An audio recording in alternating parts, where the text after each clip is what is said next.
Welcome everybody to our webinar this morning this afternoon, with NZTA on contractor health and safety expectations. We'll just wait a few moments for people to come in. If you'd like to, we've got a chat function there, so if you'd like to ask any questions throughout the webinar, just pop those in the chat. Maybe you can just let us know whereabouts in the country you're dialing in from.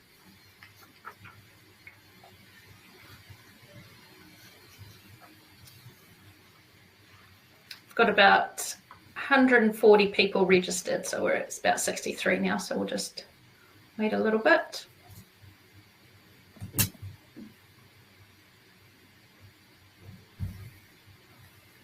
And welcome to Jodie and Fiona from NZTA here. Kia ora, thanks, Michelle. We've got Fraser in the background. Working on the tech side of things. Gosh, we've got people here from right in the north, way down to Dunedin in the south. That's pretty neat. And looks like the sun's shining in some of the areas, which is good.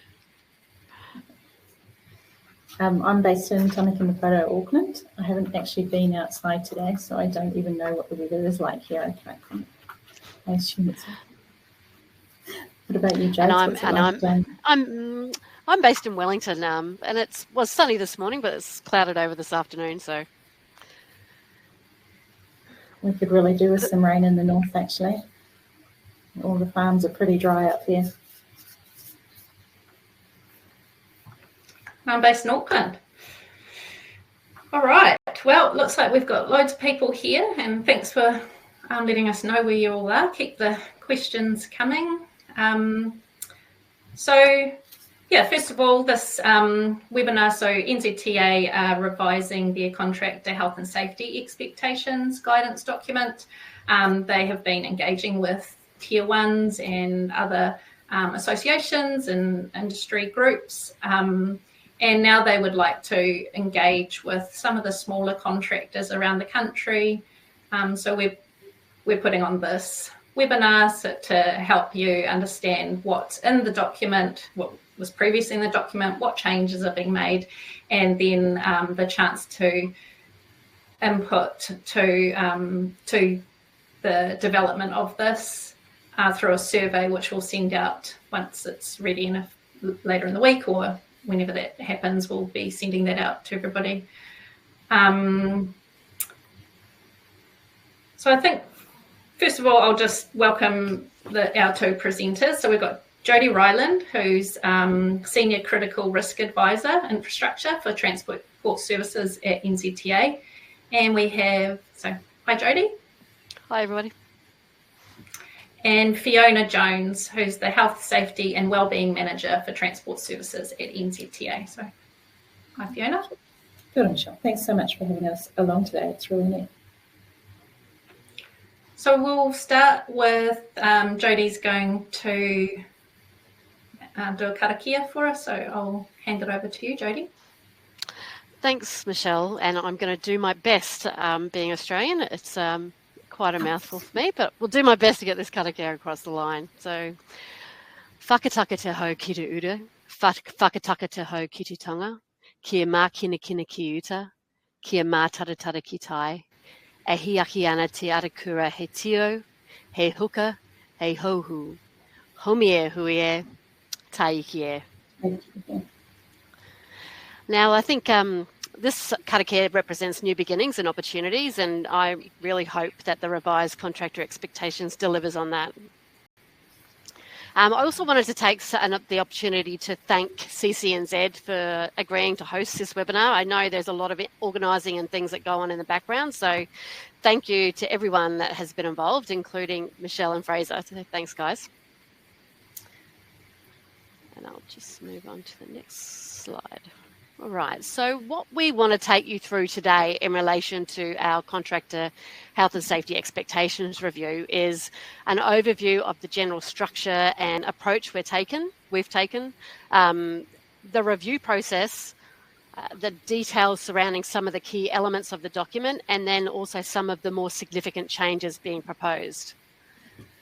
It's important that you bear in mind that this document is still in draft, so and that the information shared today may change depending on the outcome of the external engagement, our legal review, and our internal ratification process, which are the next steps. So I'm going to hand over to Fiona now, who's going to take you through a bit of a high-level overview of our approach.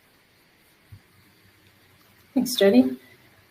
So before we kind of dive into the detail of this particular document and what's in it and what's changed, I thought it would be quite good to give you a little bit more of a broader overview of our overarching approach to contractor management. We are aware, and I'm particularly aware, that as I think one of the largest, if not the largest, civil construction client in New Zealand, we've got an opportunity here to set a standard that will have a positive impact throughout the supply chain or the contracting chain that we have, and across that civil construction industry. So throughout the review process, we've been really thoughtful around what good practice contractor management looks like, and that's been a really key focus for us. And we've been, with that in mind, thinking about how do we go about setting a reasonable performance standard for the work that we procure. This document only forms one part of that overarching contractor management process, but it's a really important part because it's kind of the foundation that the rest of our contractor management process is built on. Whether that, when we look at that overarching process that goes from that procurement stage to make sure that we're procuring for safe outcomes, through to sharing the right information going into that physical works and delivery stage, right through to the monitoring and the assurance work that we do. And the reason that this document is really important, and then taking that, obviously, that monitoring and assurance performance and information that we get and feeding that back into that procurement. So it's that sort of cyclic approach to improvement that we're looking for. So the reason, as I was saying, that this document's quite important for that overarching process is that it forms that foundation to be communicating really clearly with our contractors and their subcontractors too about what the standard is that we're looking for, what those minimum requirements are when you do work for NZTA, so that when you're responding to tenders, you can make sure that you're including that in your response to us. And then it also helps us when we come to do that assurance piece, once we go into the physical work side of the contract or phase of the contract, we align our assurance to this document to make sure that we're actually receiving what we initially expected we would through that procurement process. So it's that underpinning requirement that sits from end to end in that process, and that's why it's so important to get it right. Just in terms of this document to manage your expectations, you can see how important it is to us, but the aim really wasn't to set complex compliance requirements or to mandate particular controls. We really want to make sure that we're sitting in the right lane where we belong, and instead of reiterating regulations and legislations that you will all be quite familiar with, or the practice guidelines that are commonly understood, we wanted to make sure that this really focused on what was the priority for, or what was really important for us at NZTA to make sure that you're getting covered off. So the aim was to take a less prescriptive approach, to make sure that we're taking an outcomes-focused approach to this. And again, as I mentioned, just stay in the right lane. So I know that many of you here on the call today will sit more at a subcontractor level with some of our contracts, but it really doesn't change anything because you're still in the better position to determine how to control the risks for the work that you're doing, and the same goes for the contractors. So that's what I'm talking about when we're talking about being outcomes focused and staying within our role and focusing on setting you guys up to deliver the right outcomes rather than telling you how to do your work. So Although it wasn't necessarily the main aim with this document, one of the really good outcomes of it is that you can actually use it if you happen to be involved in responding to any of our tender requests. This document is a really good way to lay out your answer to any of the health and safety questions that we might be asking you. And as I said, you will see that once you're out delivering this work, this is the standard that we will be structuring our assurance against. So it shows you the kind of things that we're going to come out and want to see when we're looking at our projects and sites. So I think you can also potentially, if you wanted to, use this document to help you when you develop your management plans and you're in that delivery phase as well. So again, it's just linking back to that idea that although this is something that's specific to NZTA and our work, we do recognise that it can have an influence throughout that contracting chain and industry. And it's a really important underpinning part of the way that we manage contractors and that wider contracting chain. So I think on that note, Jodie, I'll probably hand back to you to take us through in a little bit more detail some of the key focuses within the document. Perfect. Thanks, Fiona. So as you can see from this timeline, we've run a really long but intentional and robust process to make sure we're taking an approach that reflects good practice, including reviewing international standards and the approaches of similar organisations in Australia and New Zealand. We've engaged internally across NZTA with a large number of people and business groups who have a stake in these requirements, from our procurement teams and our commercial teams through to legal and our operational teams as well. So we're now coming to the end of our external engagement where we've run in-person group sessions, we've had individual sessions with key contractors and professional service organisations. We've also engaged with other key industry-led organisations like CCNZ and, of course, all of you, CCNZ. All of that research and feedback has taken about 6 months for us to reach the point we're at now. So the next step will involve theming up the feedback from some of our engagement sessions and sending out an industry-wide survey with some key questions that we need additional engagement on to ensure our expectations are clear and that they're achievable. So once that survey is released, we'll make sure that CCNZ has access to the link so it can be shared with all of you as well, so you can provide your feedback as well. Now, I thought Fiona and I might take you quickly through the key elements in the expectations, starting with roles and responsibilities. And as Michelle said earlier in the presentation, if anyone has questions, or feel free to pop them into the chat and we'll get to them either during or at the end of the presentation or after the session if time gets away on us. So roles and responsibilities. Through our monitoring activities, we've been able to see the positive impact that quality health and safety people, so those people that are on the ground doing health and safety every day, bring to our projects and contracts. So we've taken the opportunity, I guess, to set a clear requirement for your organisations to make an assessment of risks inherent in the contract works and identify the level of suitably qualified and experienced health and safety personnel required to support it. On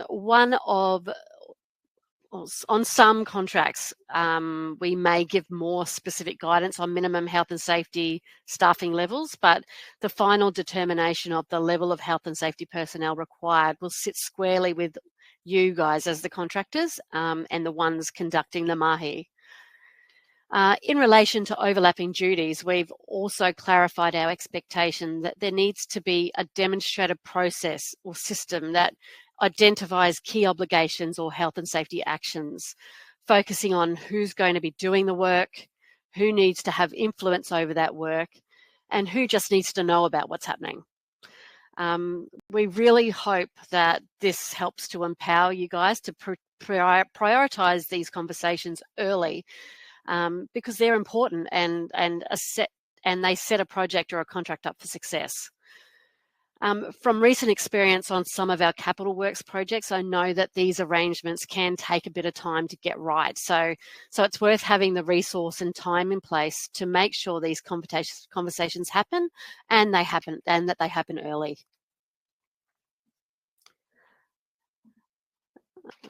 Next slide, which I can't manage. Can you push the next slide forward? Thanks, P. It's likely that many of you may be subcontractors engaged to help in delivering the contracted work, and you'll be required to go through a selection and onboarding process, as well as be monitored against NZTA's expectations. We understand that we have a role to play across the contracting chain, and so we want to make it very clear that these minimum requirements will apply not only to contractors but also to their subcontractors. And in line with the overlapping duties concept, where subbies can't meet NZTA's expectations, we require the contractor that has engaged you to bridge that gap. So basically what we're saying is where a subcontractor doesn't have the systems and processes to meet NZTA's minimum requirements, the contractor engaging you will be expected to support you to do so.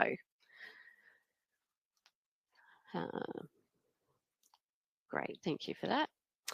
So hazard risks and controls. So this element is really the heart of the document, and a key change you'll see here is that we have generally not included hazard and risk information that you can find in other guidance and regulations. There's a couple of exceptions to that rule, but other than that, we've pretty much left the references to other guidance out of the document. What we have done is focus on expected outcomes rather than being prescriptive and specifying control measures. In an attempt to keep the focus relevant, we do call out the key hazards that we see coming through in our lag data or the event reporting that we see coming through. So we don't cover every possible hazard because that would be possible with the aim that we had from this document to keep it streamlined. But what we have done is just feature the ones that talk to the ones that regularly feature in our event reporting. If you can move forward to the next slide for me, that would be awesome. Thank you. So this slide gives you a bit of an example of what I mean when I say outcome focused, and this content comes directly from the draft document, so hence the draft watermark. So what this looks like for plant and equipment, for instance, is that we say you must have suitable methods for managing communication rather than actually prescribing the use of specific tools like radios and sat phones. And rather than prescribing the use of maintenance registers, we say you must track and monitor the condition of plant and equipment. Another example is ensuring contractors separate plant and people, including workers and members of the public, rather than actually telling you that you need to use exclusion zones. So what we're hoping is that this will encourage you all to implement controls that best manage the risk but suit the context of the mahi that you're doing. The next slide would be great. Another hazard that I wanted to call out today, and one that is rather topical at the moment, given the adoption of the risk-based approach, is working in and around live traffic. And I'm going to hand over to Fiona to provide a little bit more detail about this. Thanks, Fiona. I get the most fun one, choice. So although the current contractor expectation document that's out there at the moment did get updated to align a little bit better with the guide, this time we've done a much more thorough approach to that. So you will see that strong alignment to the risk-based principles that the New Zealand Guide to Temporary Traffic Management is based on. One of the key things in there that's really important to us is that when you're applying traffic management solutions, so those are the control measures that you put in to manage that risk of live traffic, that those control measures are suitable and proportionate to the risk for workers and also road users. Another really important thing for us is that when you're thinking about road users, you are thinking about all of our road users, including those vulnerable road users like cyclists, pedestrians, and those who might require some disabled accessibility in your consideration to how you're applying those traffic management solutions. There's another component in here when you're looking through it where there are some specific requirements around making sure that we can see that risk assessment approach that's informed your approach to traffic management or the controls that you're using in that traffic management space. So there are some specific documentation requirements around that, and there's a term in there that I think is quite an NZTA-centric term. So the term traffic risk management plan is actually the name that New Zealand, that NZTA has for the risk assessment that you use to inform your traffic management plan. So even though it says management plan and traffic risk management plan, it's actually the risk assessment that you will have done to work out what control measures you need. And if one of those is a traffic management plan, then it will feed into that. So hopefully that will be a little bit clearer, but we'll make sure that we include a definition of that within the document, and anything else in this space that tends to be a little bit more of an NZTA specific term. As Jodie mentioned, this is one section where we have that one exception to the rule, and we do actually put in there reference to WorkSafe's roadside work guidance that they have, which is excellent, and the guide itself. So those links will be in there too. So hopefully that covers that one off for you. Okay, Jo? Sure does, thank you. So thanks, Vi. We do include requirements relating to other key elements to ensure good health, safety and wellbeing practice. So as with the rest of the document, the approach has been to align these with current legislation and regulations, and to continue with the theme of focusing on outcomes rather than prescription. So for example, with the information, instruction and supervision section, we set the requirement to identify role and task-specific training needs rather than specifying specific training like site-safe passports. With the emergency management section, we talk about having systems and processes in place to manage reasonably foreseeable emergency response requirements. Rather than prescribing how to do this, the focus is on highlighting key things to be considered. For example, emergency specific roles and responsibilities, but not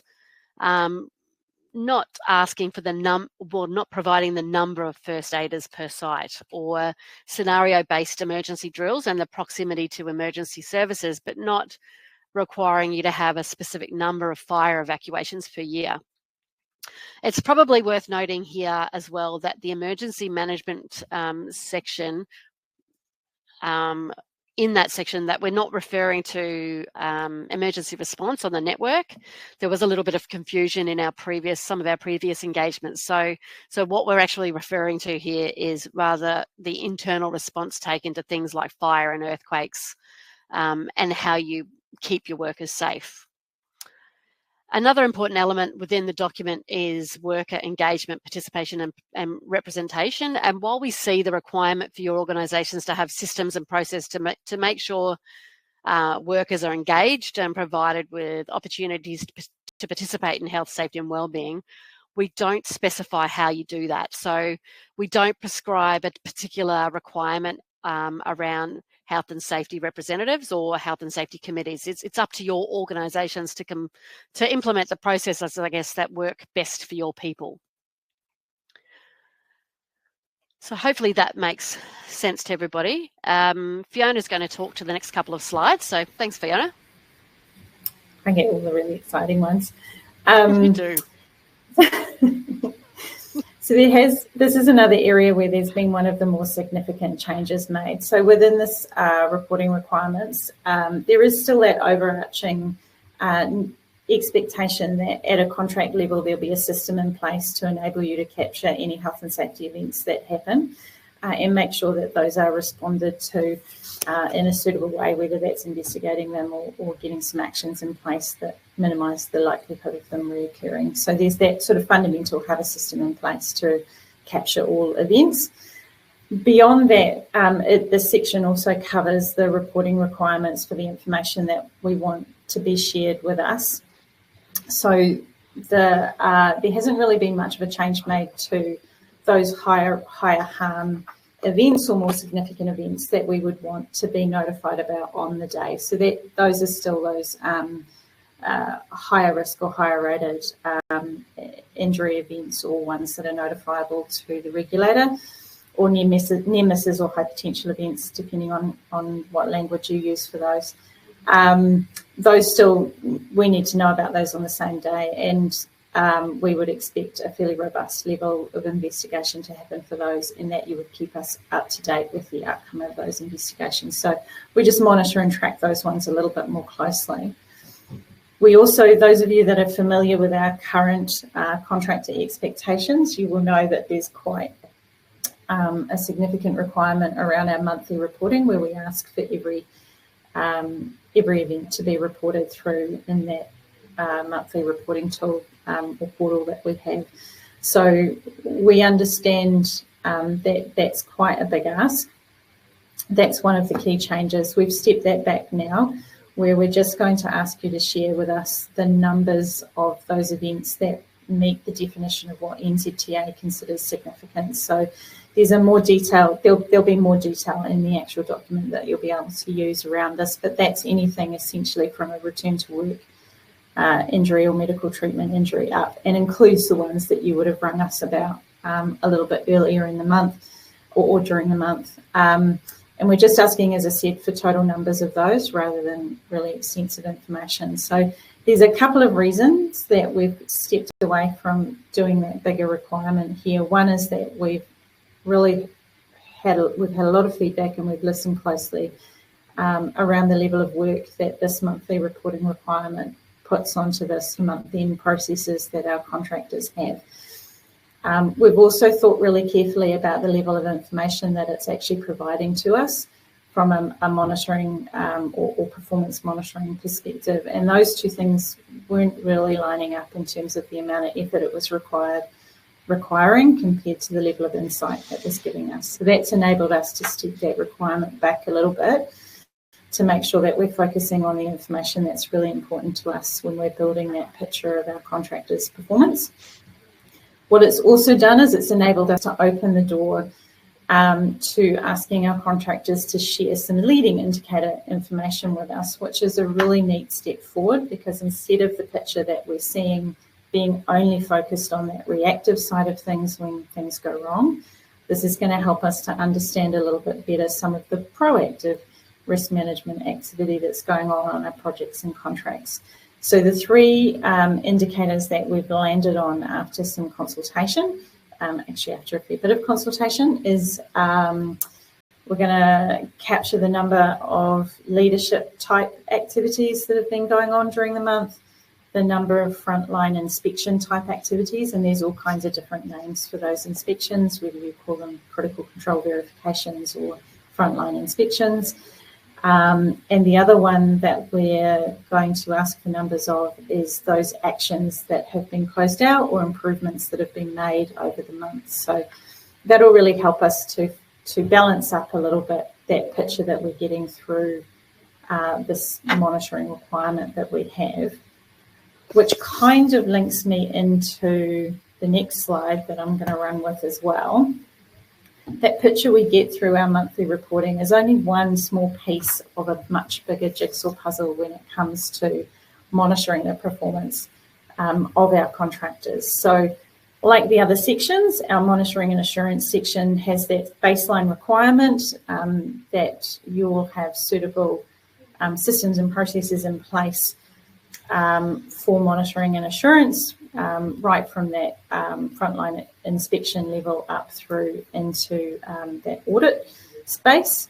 And the other thing that we ask for in this section is your help when we come out to do our monitoring. And again, similar to you, we've got activities that go from that inspection level up to our deeper dive assurance assessments. And it's through those other activities that we build that bigger picture of how our contractors are going, and whether we are in fact seeing out on site what we expected to see back at the beginning when we procured that contract. So hopefully that ties together and kind of makes sense. And I think with that, I hand back to you, Jodie. You sure do. Thanks, Fiona. So safety-led innovation, and this is a brand new section that we've included in the document.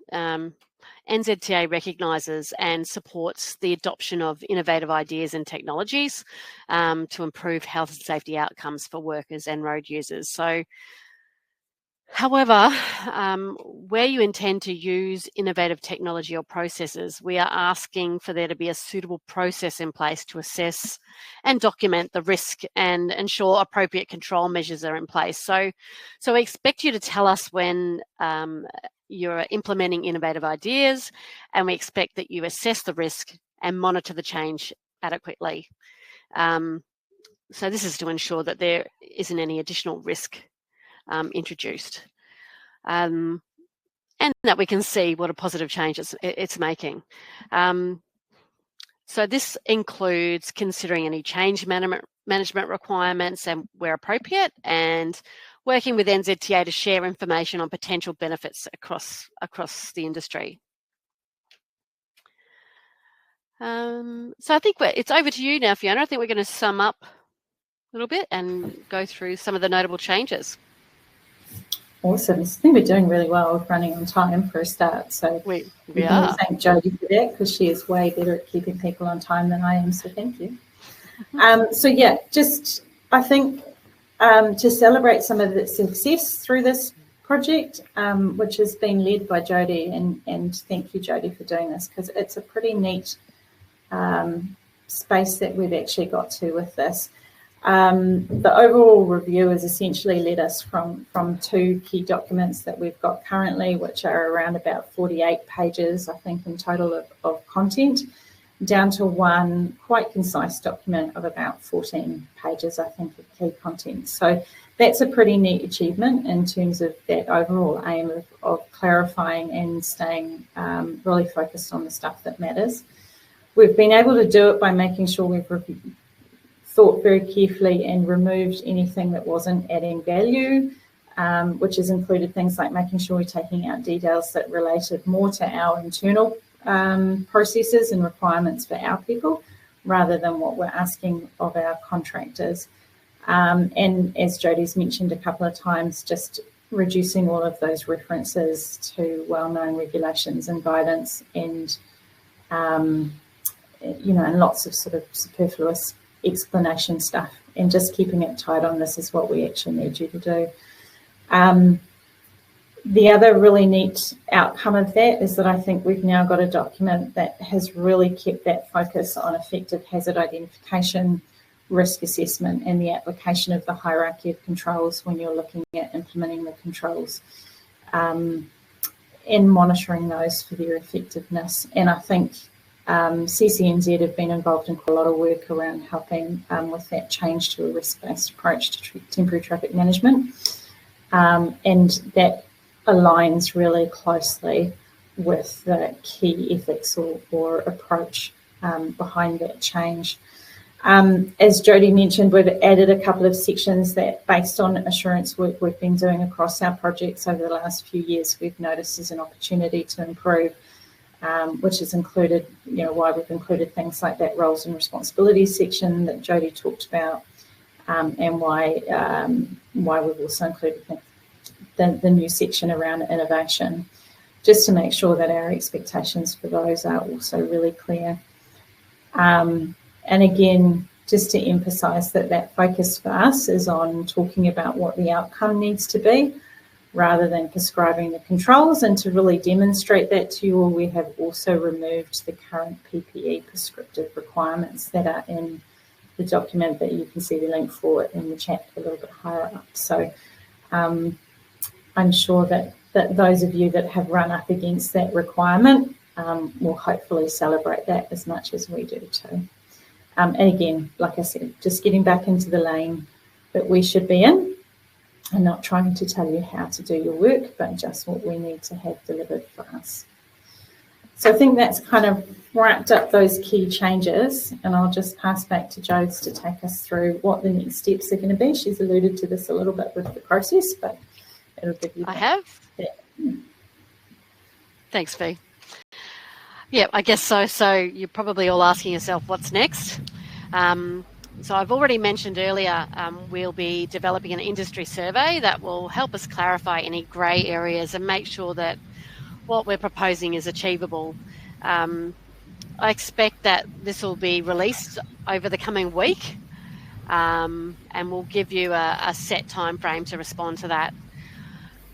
Then I will make any final changes to the contractor expectations from the information we've received through feedback sessions and engagement sessions and the feedback we received from the survey. So make those changes to the contractor expectations and ask our legal team to do a final review before taking it through our internal ratification process. So all going well, the expected release date of the document will be the end of June, so all ready for the new financial year. And this will be communicated directly to CCNZ, and I assume, Michelle, you guys will let everybody know when that goes live. So sure. I hope, yep, excellent, thank you. So I hope that's given everybody a bit of an idea of the changes that are likely coming, and I thank you all for being here today. I think what I'll do is hand the talking stick over to you now, Michelle, and see if there are any questions from everybody. Yeah, thank you. That was really thorough. I had some questions and I managed to tick a lot of them off as you're running through your presentation. So great. We have still have some questions, but I see there's some coming through. So will this be included in the new IDCs? Absolutely. We took a really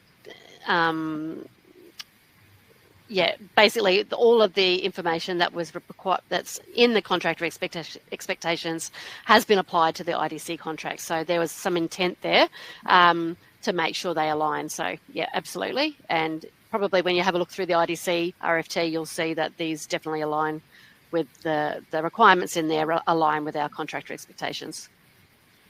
Yeah, so if you're responding to that tender that's out in the market now, as long as you follow what we've put in there around that health and safety management plan and the expectations that will cover, that will align with these new contractor expectations when they come out. And a question from Ben, as an emerging new contractor to the New Zealand market, what's the primary purpose of this review and how will this document align to the current health and safety work legislation review currently underway? That's a good question. I can answer the first part of it. I would only be guessing at the second part. So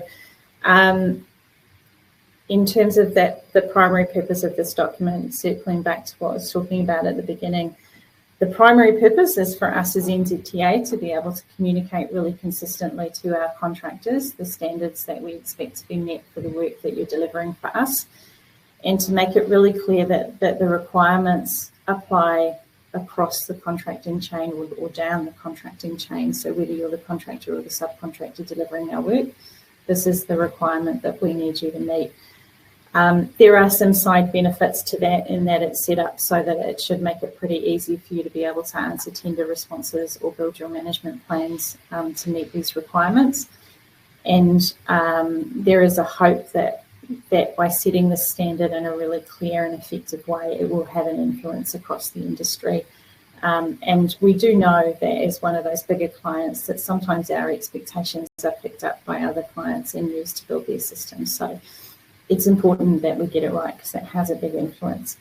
In terms of alignment with any potential changes to that current legislative environment that we're working in, I don't think that anyone's got any oversight at the moment of what that will actually look like.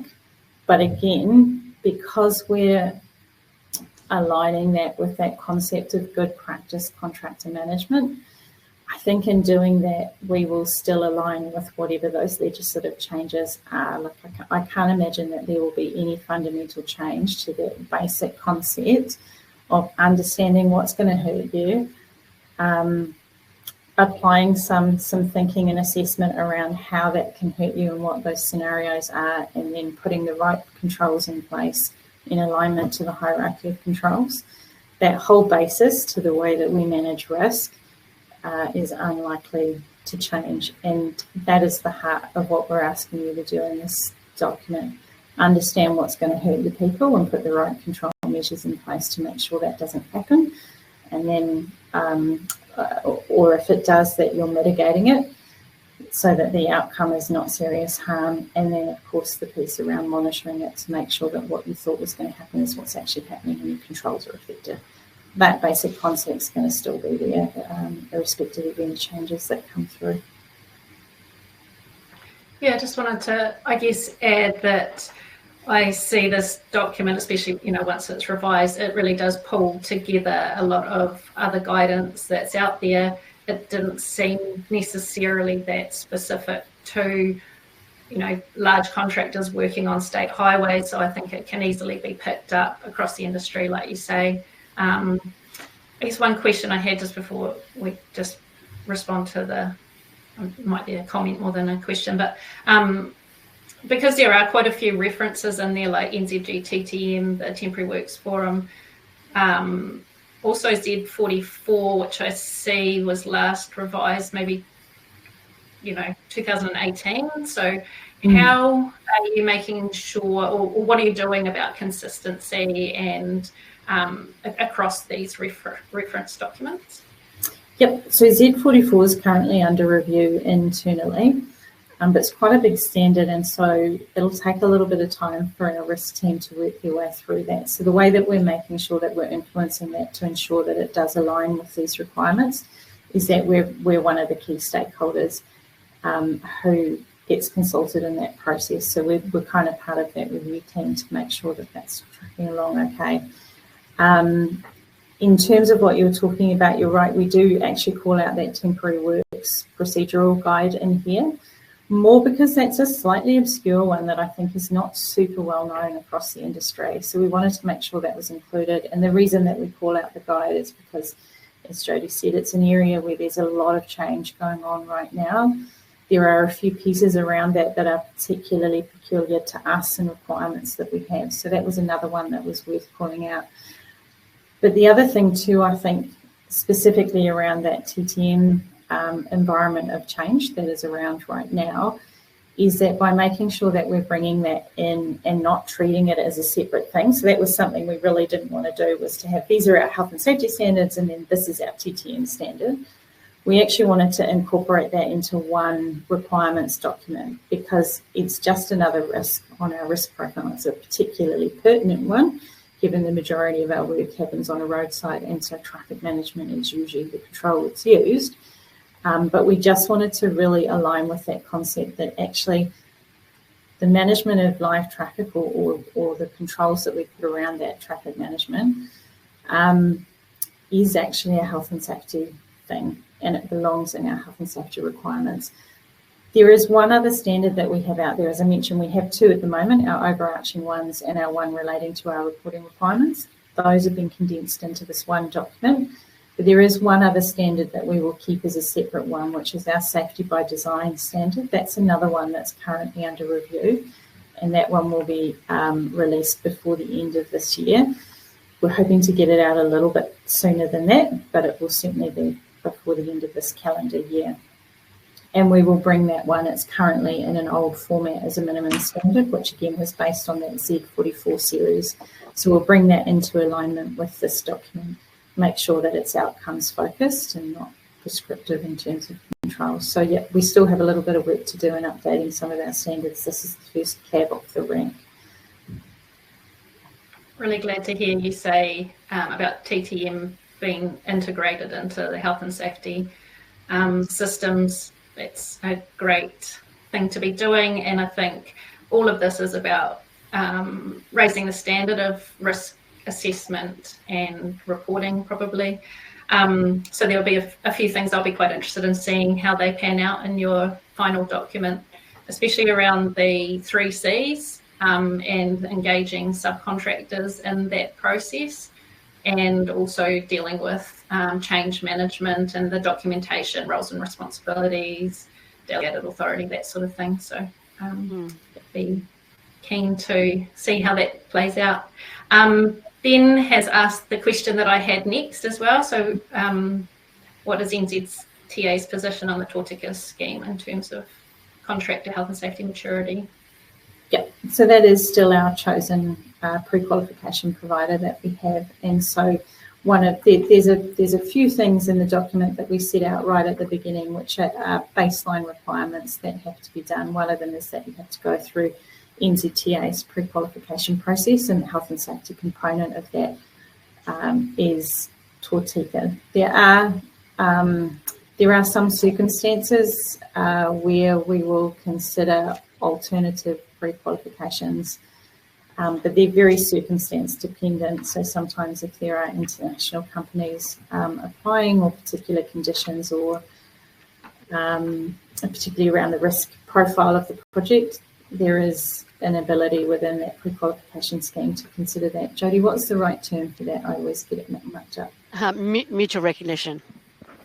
Yeah. It's probably worth adding as well there, Fiona, that subcontractors obviously aren't expected to go through the Tōtika scheme unless, of course, the contractor engaging you requires you to do so. So subcontractors will need to follow the contracting, the pre-qualification scheme of the engaging contractor, whatever that might be.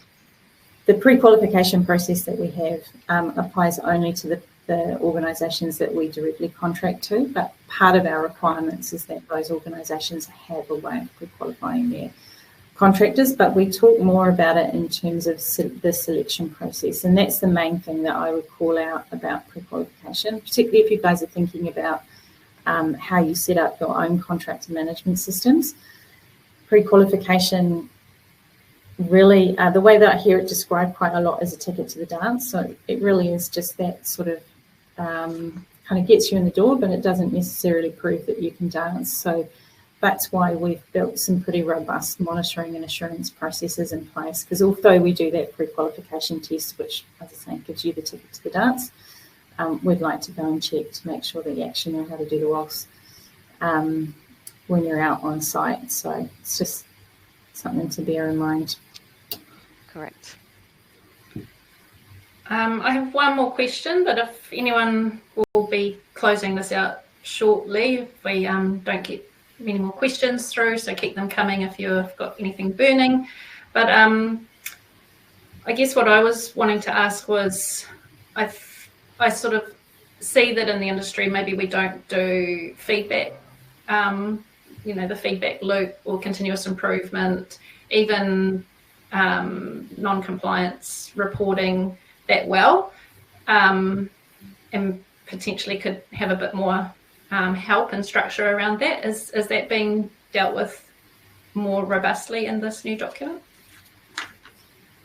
Can you clarify for me what you mean, like as in NZTA's own approach in the monitoring that we do, or in terms of our expectations for those in our contract?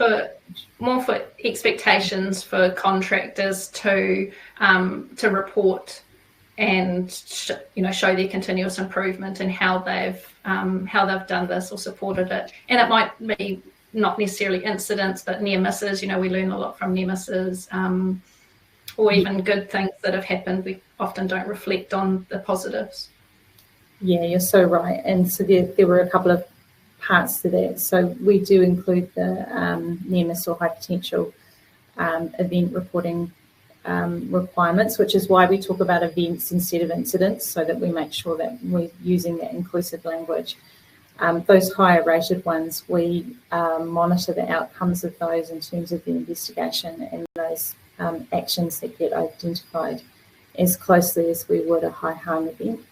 So those are really important to us. But the other thing, as I mentioned, by reducing some of that burden around our monthly reporting and being able to open the door to introducing some lead indicator information coming through to us more consistently, so that'll be mandatory going forward, those 3 indicators. the one that I was really excited about getting in place. It's lovely to see people doing leadership and activities, and they tell us a little bit about the culture, and leadership we know is a key component in good health and safety practice. But to be able to get our contractors reporting through consistently on the inspections they're doing, because those will drive those proactive actions that come out to make sure that they're proactively identifying. If we go back to really old-fashioned talk, I'll show my age here, when we're talking about either absent controls or controls that aren't functioning properly. That's a really pretty technical term, but that's essentially what you're using your inspections to identify. So if we can start to see some of that proactive work that's happening in that space, and then that piece around making sure those actions are closed out or improvements are made, that's really helpful.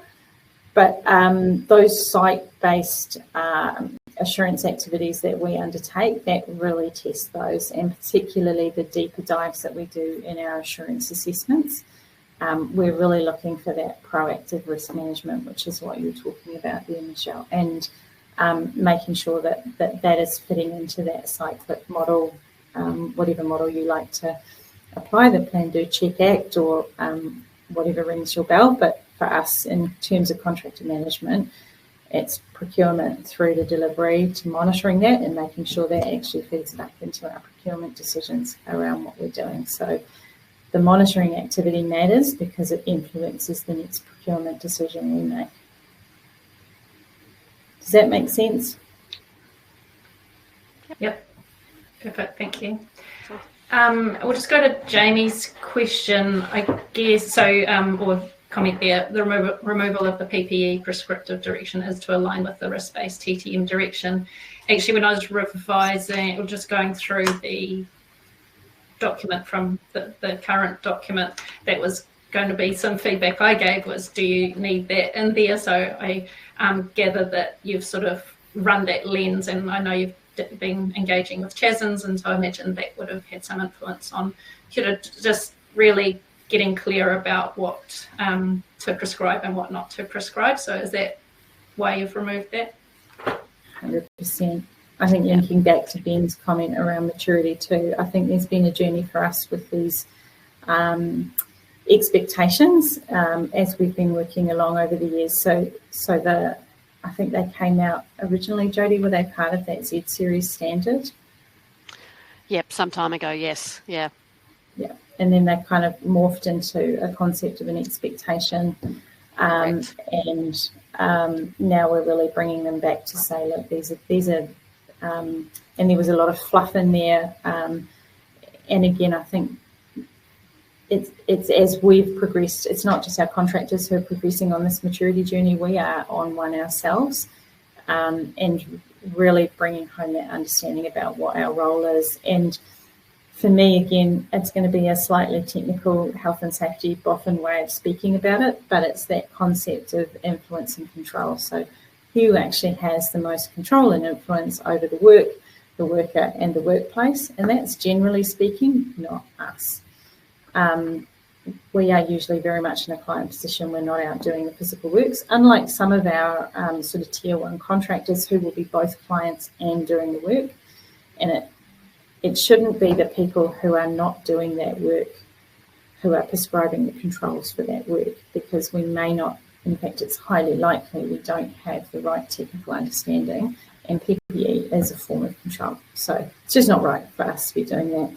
It also created, oddly, which people may not be aware of, a bucket load of internal administration for my team, for my safety team. So if you're familiar with the current prescription, there is an exceptions process in there. So the one that we would see the most common is the one related to long sleeves, long pants requirement. And so we would have a lot of contractors applying for an exception to that to be able to make a risk-based choice over whether they wore short sleeves or long sleeves.